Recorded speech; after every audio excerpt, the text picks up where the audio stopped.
Hello प्यारे बच्चों, welcome again to your own educational platform.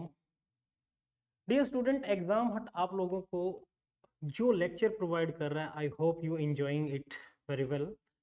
तो आज मैं फिजिक्स में आपका एक और टॉपिक लेके आया हूँ। टॉपिक का नाम आप स्क्रीन पे पढ़ पा रहे हो, इंटरफेरेंस इन थिन फिल्म्स। लास्ट लेक्चर में हमने जो कुछ स्टडी किया था, मैं इंटरफेरेंस पे ही पढ़ा रहा था, जिसके अंदर हमने डिस्कस किया था Young's double slit experiment. I hope आप लोगों ने वो लेक्चर अच्छे से देख लिया होगा। इंटरफेरेंस होता क्या है, कितने तरह का इंटरफेरेंस है। इसके बाद हमने डिस्कस किया था कि इंटरफेरेंस जो बनता है, जो फ्रिंजेस बनते हैं, उनकी विड्थ क्या रहती है। लास्ट लेक्चर में हमने एक्सप्रेशन उसका डिराइव किया था। आज हम उन्हीं के बहुत इंपॉर्टेंट फीचर्स डिस्कस करेंगे जो अपने एग्जाम पॉइंट ऑफ व्यू से बहुत इंपॉर्टेंट रहने वाले हैं, स्पेशली फॉर कॉम्पिटिटिव एग्जाम्स।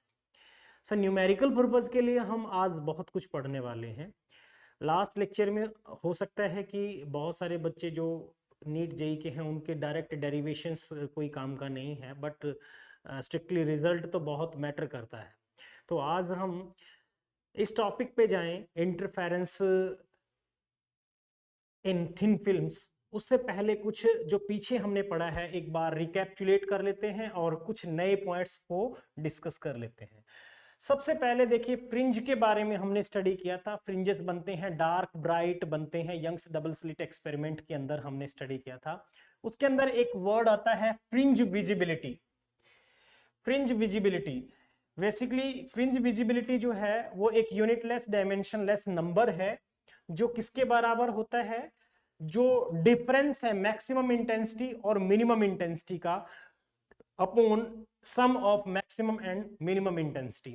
ठीक है, इसको मैं V से रिप्रेजेंट कर रहा हूं। ये फ्रिंज विजिबिलिटी है। इसको आप इस तरीके से भी निकाल सकते हो, और अगर इंडिविजुअल सोर्स जो हमने करंट सोर्सेस मिलाए थे S1 और S2 से हमने उनको रिप्रेजेंट किया था, उनसे जो लाइट प्रोड्यूस हो रही है उनकी इंटेंसिटीज अगर आपको पता है तो उससे भी फ्रिंज विजिबिलिटी हम कैलकुलेट कर सकते हैं। I1 root twice of root I1 I2 upon I1 plus I2। Fringe visibility maximum कितनी हो सकती है और मिनिमम कितनी हो सकती है, ये चीज हम बात करते हैं। मैक्सिमम कितनी हो सकती है, जिस केस में आई मैक्सिमम की जो वैल्यू है, जिस केस में आई मैक्सिमम की जो वैल्यू है वो मैक्सिमम हो जाए और आई मिनिमम की वैल्यू वो 0 हो जाए। आई मैक्सिमम की वैल्यू आपको पता है कितने टाइम्स हो जाती है, 4 टाइम्स दी आई नॉट। ठीक है, और यहां पे नीचे भी आई मैक्सिमम की value I not 4 times the I not आएगा, तो ये 1 के बराबर हो सकती है। वी मैक्सिमम जो है, वी मैक्सिमम कितना जा सकता है हमारा 1, और मिनिमम कितना जा सकता है, वी मैक्सिमम की वैल्यू, वी की वैल्यू जो है, वी मिनिमम जिसको बोलूंगा, ये 0 जा सकता है।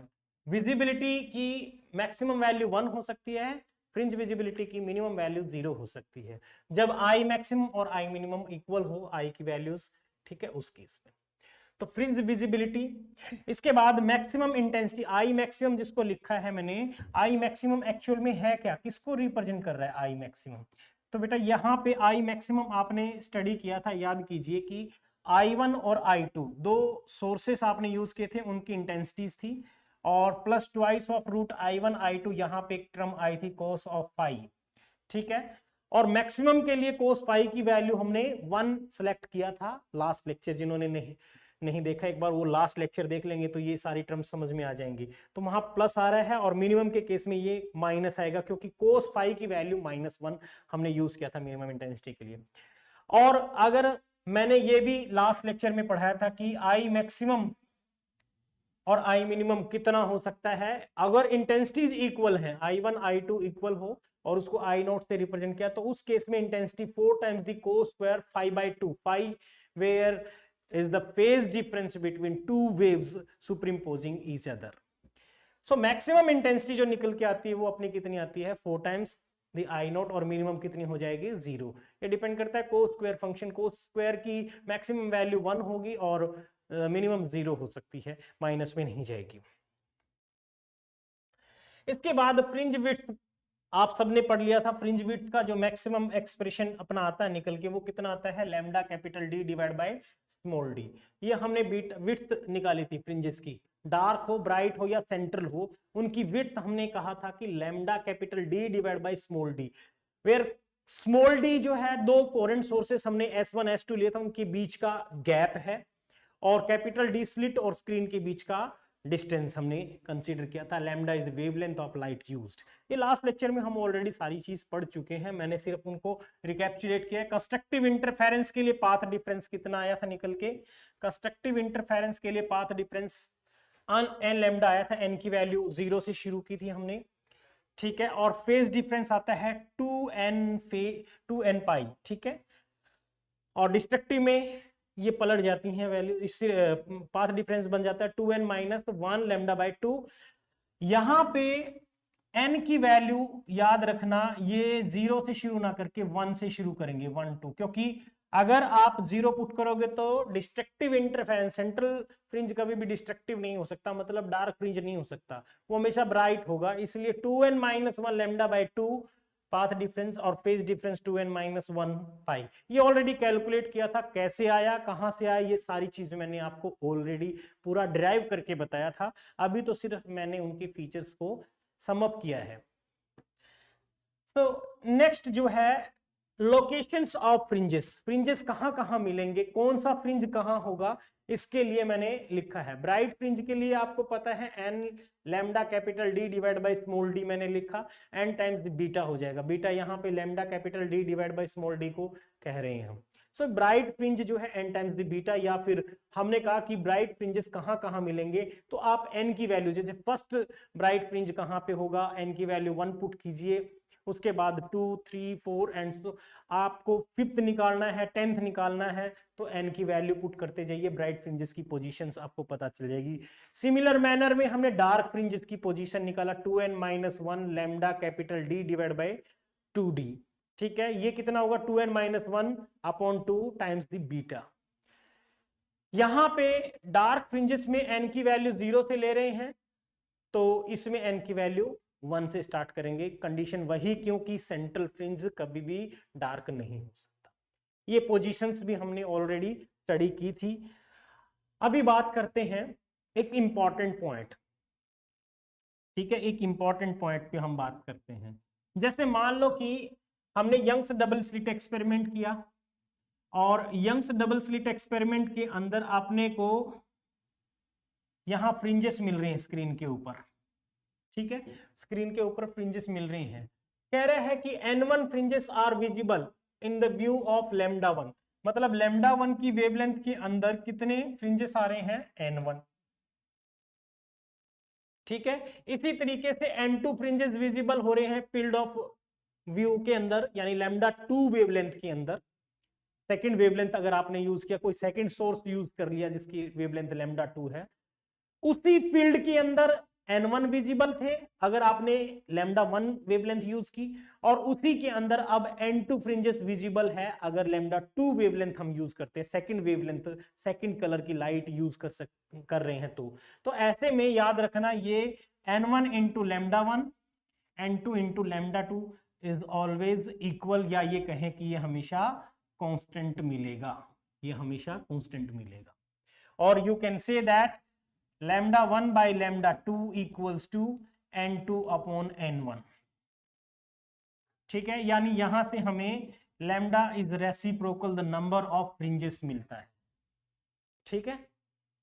मतलब इसको ऐसे समझिए कि एक बार आपने रेड कलर की लाइट यूज की, उसके रेड कलर की लाइट के अंदर गिवन फील्ड के अंदर n नंबर ऑफ फ्रिंजेस मिले, उस बाद आपने ब्लू कलर की लाइट यूज की, उसमें अब n2 नंबर ऑफ फ्रिंजेस आपको मिल रहे हैं, वेवलेंथ अलग होगी लेकिन फील्ड आपने उतना ही कंसीडर किया है, तो ऐसे में ये रिलेशन आप यूज कर सकते हैं, ऐसा कोई न्यूमेरिकल सेट होता है।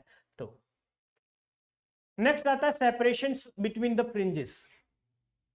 अब कौन सा फ्रिंज कहां है, उनके बीच की सेपरेशंस क्या है, उनके रूल्स मैंने लिखे हैं। सबसे पहला मैंने लिया है, अगर फ्रिंजेस के बीच सेपरेशन देखना है, nth ब्राइट फ्रिंज हो और mth भी ब्राइट फ्रिंज हो, दो ब्राइट फ्रिंजेस के बीच की बात कर रहे हैं, गिवन ये है कि n is greater than m हो, दो ब्राइट फ्रिंज के बीच का अपने को सेपरेशन पाथ डिफरेंस कैलकुलेट करना है अगर n जो है वो m से ज्यादा हो। n और m दोनों ही ब्राइट फ्रिंज है, दोनों ही ब्राइट फ्रिंज के बीच का शिफ्ट हम देखना चाह रहे हैं, गैप देखना चाह रहे हैं, सेपरेशन देखना चाह रहे हैं, और n जो है ग्रेटर है तो आप सिंपली लिख सकते हो delta x is equal to n minus m times the beta. Beta यहां पे आपको सबको पता है बीटा क्या है, beta is equal to lambda capital D upon small d। इसी तरीके से सेकंड केस में मैंने लिया है कि nth ब्राइट फ्रिंज है और mth डार्क फ्रिंज। अब यहां दो कंडीशन बनेगी, n ज्यादा है कि m ज्यादा है। nth अगर मैंने कहा ब्राइट फ्रिंज का वैल्यू ज्यादा है, जैसे पांचवा, और डार्क बोल दिया थर्ड फ्रिंज के बीच का शिफ्ट कितना होगा, सेपरेशन कितना होगा, तो यहां पे n ब्राइट फ्रिंजेस की जो वैल्यू है वो ज्यादा है, n is greater than m, तो शिफ्टिंग में लिखेंगे n minus m plus 1/2 into beta, beta again same. और अगर n कम है, डार्क फ्रिंजेस की जो वैल्यू है यानी mth वो ज्यादा है, तो उस केस में शिफ्टिंग m माइनस n और माइनस 1/2 टाइम्स द बीटा। ठीक है, न्यूमेरिकल में आप इनको डायरेक्ट यूज कर सकते हो। नेक्स्ट है shifting of fringes pattern in Young's double slit experiment. Figure मैंने बनाया इसके लिए, इसमें आप एक चीज नोटिस करोगे मैंने क्या किया है, यहां पे एक ग्लास स्लैब मैंने यूज कर दी, जिसकी थिकनेस हमने ये कहा कि इसकी थिकनेस हमने T थिकनेस ली है और रिफ्रैक्टिव इंडेक्स उसका म्यू है। अब ऐसे में अगर ये ग्लास स्लैब नहीं डाली थी तब तो मान लो मुझे P पॉइंट के ऊपर फ्रिंज मिल रहा था। अब जैसे ही ग्लास स्लैब इंसर्ट करते ही इसमें शिफ्टिंग हो जाएगी। वो शिफ्टिंग कितनी हुई, वो शिफ्टिंग कितनी हुई, वैसे तो आपने रिफ्रैक्शन ही किया यहां पे, सिंपली जो हमने पहले भी पढ़ा था रिफ्रैक्शन के लेक्चर में हमने पढ़ा था कितना शिफ्टिंग हो जाएगा। तो ये देखिए mu minus 1 into T times जो है पाथ में एडिशनल पाथ डिफरेंस जुड़ गया। पहले पाथ डिफरेंस कितना था, उसके अंदर एडिशनल में जुड़ गया capital D divide by small d। Fringe में शिफ्ट कितना आ रहा है, कैपिटल D क्या है, स्लिट और स्क्रीन के बीच का गैप है, स्लिट और स्क्रीन के बीच का हमने गैप कंसीडर किया है। ये स्लिट है और ये स्क्रीन है, इनके बीच का कैपिटल D गैप है। तो capital D upon small d क्या है, दोनों सोर्सेस के बीच का gap, mu minus 1 into t, और you may write it as beta upon lambda, क्योंकि बीटा आप सबको पता है बीटा क्या होता है, beta is equal to lambda capital D divide by small d। तो यहां पे मैंने एंगुलर विड्थ जो है, एंगुलर विड्थ का कंसेप्ट यूज किया, beta upon lambda which is equal to D upon small d। तो ये एंगुलर सेपरेशन है, ठीक है, एंगुलर शिफ्ट कह सकते हैं, एंगुलर सेपरेशन कह सकते हैं, ठीक है, एंगुलर सेपरेशन, एंगुलर विड्थ कह सकते हैं इसको, एंगुलर विड्थ भी आप नाम दे सकते हो, एंगुलर विड्थ। जो हमारे फ्रिंजेस मिलेंगे उनकी एंगुलर विड्थ कितनी है ये। अब इनमें इनके साथ में मल्टीप्लाई हो गया mu minus 1 into T, mu minus 1 into T additional, ये देखिए, ठीक है। और क्योंकि इसका रिफ्रैक्टिव इंडेक्स म्यू है, ये लाइट को इसके अंदर जैसे ही एंटर करेगी लाइट को स्लो डाउन करता है, एडिशनल पाथ डिफरेंस ऐड हो जाता है। Shift equivalent to n fringes, कई बार क्वेश्चन आता है कि शिफ्टिंग जो है वो इतने फ्रिंजेस के बराबर है, ऐसा क्वेश्चन दे देता है। जैसे हमने ये इंट्रोड्यूस कर दिया, ये इंट्रोड्यूस करने पे बोलता है कितने फ्रिंजेस के बराबर शिफ्ट हो गया, एक फ्रिंज की विड्थ होगी पहले कुछ, अब आपने जैसे ही इसमें कोई ग्लास स्लैब इंसर्ट की इसके पाथ के अंदर, तो वो शिफ्टिंग कर रहा है, उसके शिफ्टिंग होने से कितने फ्रिंजेस के बराबर शिफ्टिंग हुई, that is equals to mu minus 1 into t upon lambda. Lambda is the wavelength of light used, आप यहां से डायरेक्ट निकाल सकते हो, ठीक है, क्योंकि ये पाथ डिफरेंस एडिशनल है और हमने पाथ डिफरेंस ये बीटा को कैलकुलेट करते हुए वेवलेंथ ले रखी थी लैम्डा, सिंपली इसको डिवाइड करेंगे, पाथ ओवर पाथ है एक किस्म से, तो नंबर ऑफ फ्रिंजेस निकल के आ जाएंगे यहां से। एक और चीज additional Young's double slit experiment में ही, मिसिंग वेवलेंथ कैलकुलेट करना। ठीक है, missing wavelength in front of one slit in Young's double slit experiment. अच्छा, एक चीज और है, यंग्स डबल स्लिट एक्सपेरिमेंट जो आपने किया था उसमें अगर 2 स्लिट थी तो एक स्लिट को अगर आप बंद कर दोगे तो क्या आपको फ्रिंजेस मिलेंगे? ऑफ कोर्स नहीं मिलेंगे। ठीक है, सिंगल फ्रिंज से जो है, सिंगल विड्थ जो आपने यूज कर स्लिट यूज किए, तो सिंगल स्लिट से कभी भी आपको फ्रिंजेस नहीं मिलेंगे, फ्रिंज पैटर्न्स नहीं मिलेंगे, उसके लिए डबल ही चाहिएगा। ठीक है, और अगर दोनों के बीच का गैप जो है वो आप बहुत ज्यादा रख दो तो भी प्रॉब्लम होगी, तो भी आपको फ्रिंजेस दिखाई नहीं पड़ेंगे। इसलिए जो सोर्सेस जो थे जिसमें हमने स्मॉल डी गैप कहा था वो बहुत स्मॉल होना चाहिए, और कैपिटल डी वो जो है अपने को लार्ज होना चाहिए ताकि अपने को क्लियरली विजिबल हो जाए। बहुत ज्यादा लार्ज भी ना हो, ऐसा ना हो कि फ्रिंज विड्थ की इतनी ज्यादा वैल्यू हो जाए कि पूरे स्क्रीन को व्हाइट फ्रिंज ही मिल रहा हो, आपको पता ही ना चले कि फ्रिंज हुआ है कि यहाँ पे एक्चुअल में एक्सपेरिमेंट सक्सेसफुली परफॉर्म हुआ कि नहीं हुआ। तो missing wavelength in front of one slit, एक स्लिट जो हम यूज करते हैं उसके सामने कितने वेवलेंथ की मिसिंग हुई है, वो वेवलेंथ मिसिंग हम lambda is equals to d square upon 2n minus 1 into d. देखो ऐसे आपने एक स्लिट यूज की, इस स्लिट के अंदर हमने क्या बनाया था, होल बनाया, इसके अंदर भी एक होल बनाया, इसमें से सोर्स लाइट निकल रही है, एक स्लिट के सामने कितनी वेवलेंथ मिस हो रही है, वो D square by 2n minus 1 into capital D. अब आता है हमारा जो मेन टॉपिक है आज का, जिसका नाम है इंटरफेरेंस इन थिन फिल्म। थिन फिल्म के अंदर इंटरफेरेंस अपने को चेक करना है। थिन फिल्म जो होती है इसमें इंटरफेरेंस कैसे होता है, अभी तो हमने पढ़ लिया कि इंटरफेरेंस बेसिकली दो लाइट सोर्सेस से जो लाइट आ रही है जिनको हमने कोहेरेंट कहा था, उनका आपस में एक दूसरे से सुपरिम्पोज होने से फ्रिंजेस मिल रहे थे, या हमने कहा कि इंटरफेरेंस हो रहा था। Interference of light mainly law of conservation of energy को फॉलो करता है। तो कई स्टूडेंट जैसे क्वेश्चन पूछते हैं कि सर जो डार्क फ्रिंज मिला वहां पे भी तो लाइट जानी चाहिए थी, वो लाइट कहाँ चली गई? वहां की इंटेंसिटी जो आपको मिलनी चाहिए थी, जहां पे लाइट जानी चाहिए थी, जहां पे आपको डार्क फ्रिंज मिल रहा है वहां की एनर्जी कहाँ चलेगी? इसका मतलब तो लॉस ऑफ एनर्जी है। नहीं, जो डार्क पे लाइट एनर्जी जानी चाहिए थी वो एक्चुअल में रीडिस्ट्रीब्यूट होगी कहां पे, ब्राइट पे ही चली गई है, तो bright becomes more brighter. So that's why ये मत सोचना कि एनर्जी का लॉस हो रहा है, law of conservation of energy को फॉलो कर रहा है। वेल हम यहां पे बात कर रहे हैं इंटरफेरेंस इन थिन फिल्म्स। थिन फिल्म्स में इंटरफेरेंस देखना है, जैसे वाटर है, वाटर के ऊपर आपने ऑयल की एक थिन लेयर चढ़ा दी, बिल्कुल थिन सी लेयर। इंटरफेरेंस ऐसे केस में आपको देखने के लिए कंडीशन ये है कि जो वेवलेंथ ऑफ लाइट होगी, wavelength of light must be equivalent to the thickness of film. ठीक है, फिल्म की जो थिकनेस बनेगी, यानी ग्लास के ऊपर या फिर कह सकते हैं कि भाई वाटर के ऊपर आपने ऑयल की जो थिकनेस आपने चढ़ाई है, उसकी थिकनेस कितनी है ऑयल की, उस थिकनेस की, लेयर की थिकनेस के बराबर आप लगभग आप मान के चलो कि अगर आपने वेवलेंथ लाइट कंसीडर किया, उस केस में इंटरफेरेंस आपको देखने को मिलता है। ये नेसेसरी कंडीशन आप मान सकते हो। अब इसमें इंटरफेरेंस रिफ्लेक्टेड लाइट का कैसे होगा, रिफ्लेक्टेड का कैसे होगा, उसको इस फिगर से समझने की कोशिश करते हैं। इस फिगर में आपको दिख रहा है ए से यहां से इंसिडेंट लाइट जो इंसिडेंट एंगल आई बनाते हुए नॉर्मल के साथ इसके अंदर एंटर कर रही है, कुछ यहां से रिफ्लेक्ट भी हो गई। ठीक है, कुछ एनर्जी जो है हमें पता है, कुछ इंटेंसिटी ऑफ लाइट तो रिफ्रैक्ट हो गई है और कुछ रिफ्लेक्ट हो गई, एब्जॉर्ब हो गई, इसके अंदर से ट्रांसमिट होगी आगे, ये एमर्जेंट रेज निकल गई।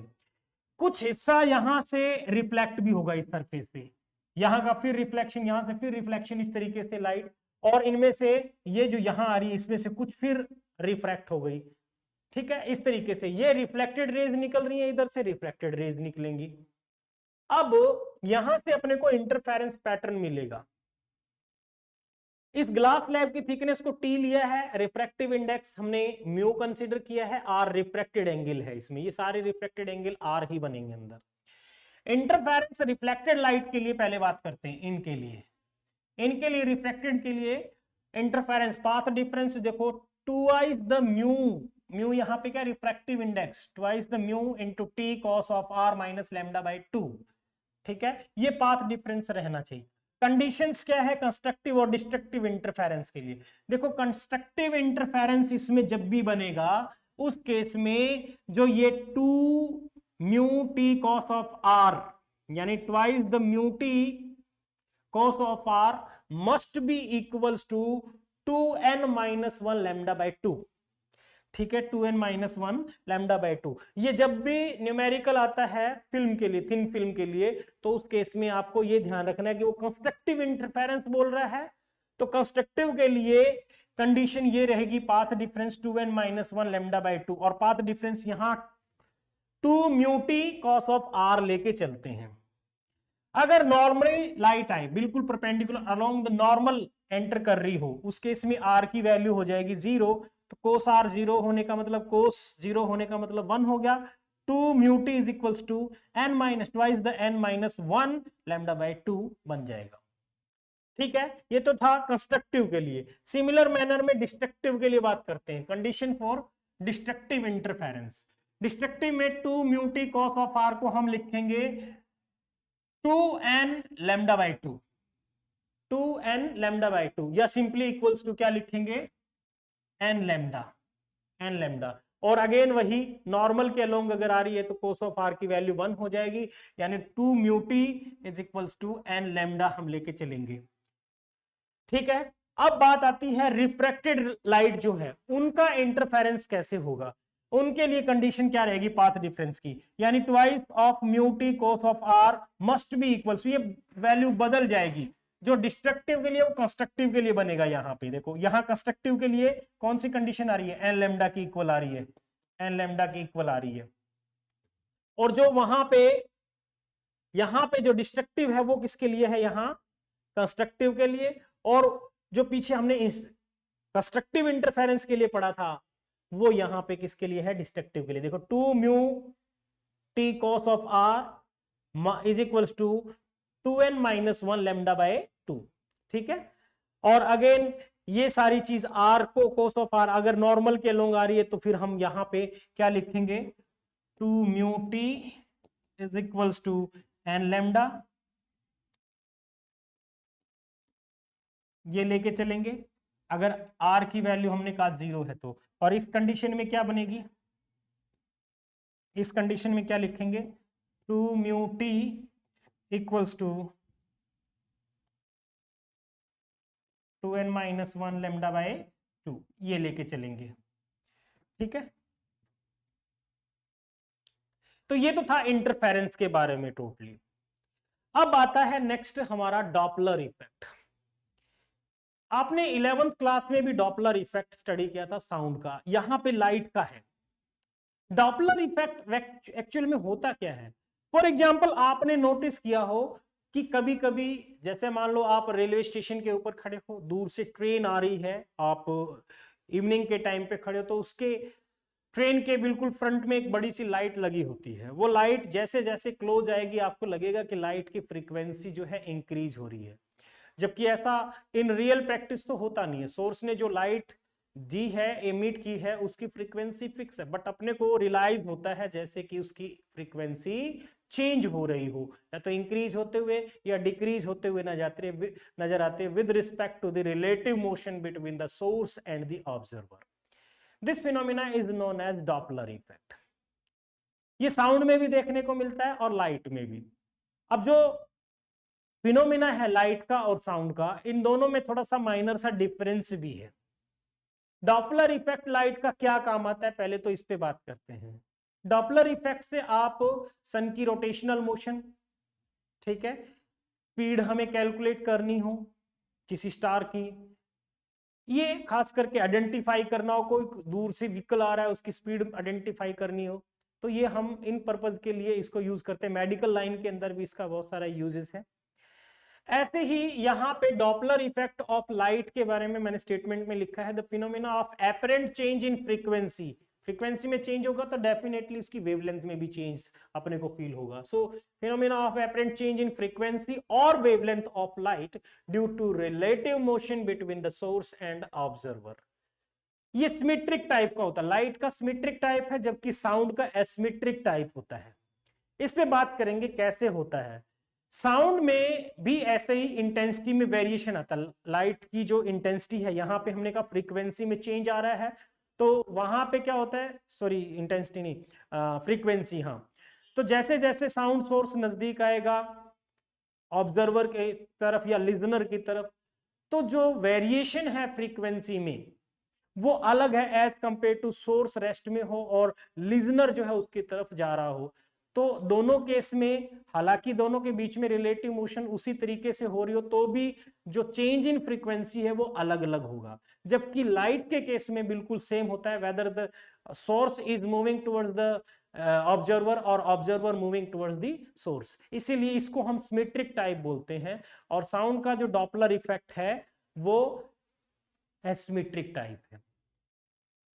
डॉपलर इफेक्ट साउंड का आपने 11th में पढ़ा था, उसके बारे में हम यहां नहीं डिस्कस करेंगे. यहां पे लाइट के बारे में स्टडी कर रहे हैं तो लाइट के ऊपर ही बात करेंगे. पहला केस हम लेते हैं जब सोर्स मूव करता हो टुवर्ड्स द ऑब्जर्वर. ऐसे में जो अपने को एपरेंट फ्रीक्वेंसी लगेगी, यहां पे न्यू डैश से मैंने रिप्रेजेंट किया है एपरेंट फ्रीक्वेंसी.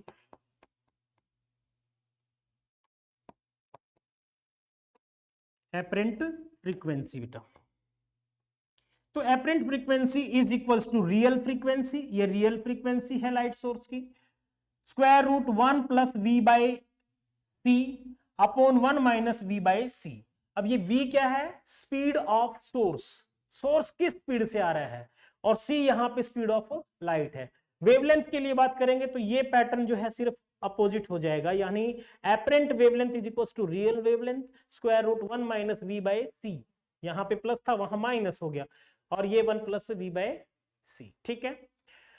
अब इसमें भी कंडीशन है, अगर v जो है बहुत ही कम हो, very very small as compare to the speed of light, light की स्पीड से बहुत कम हो, तो हम एपरेंट फ्रीक्वेंसी को लिख सकते हैं just simply 1 plus v by c times the original frequency.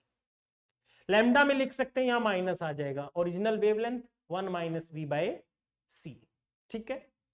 Doppler shift, shift कितना हुआ है, वेवलेंथ में शिफ्टिंग कितनी हुई है, तो वेवलेंथ में शिफ्टिंग निकालने के लिए delta lambda is equals to original wavelength into v by c. यहां से ही हम निकाल सकते हैं इसको, ये इतना आ गया.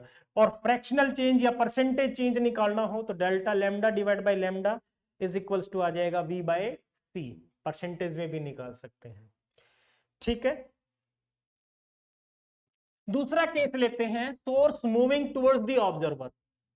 अब की बार सोर्स मूव कर रहा है किसकी तरफ, ऑब्जर्वर की तरफ. अब ऐसे में फ्रीक्वेंसी जो एपरेंट फ्रीक्वेंसी होगी real frequency square root 1 minus v by c. Difference क्या है, सिर्फ साइन का डिफरेंस है. ये देखो यहां पे प्लस था ऊपर, ये टर्म पलट गई है बस. ये देखो apparent frequency is equals to real frequency square root 1 minus v by c upon 1 plus v by c. Wavelength के लिए फिर पलट जाएंगी, सेम वेवलेंथ के लिए है. अगेन यहां पे अगर c जो है बहुत ज्यादा हो as compare to speed of source, तो हम ये लिख सकते हैं original frequency into 1 minus v by c. Wavelength में 1 प्लस वी बाय सी हो जाएगा. शिफ्ट कितना हुआ, delta lambda is equal to lambda into v upon C.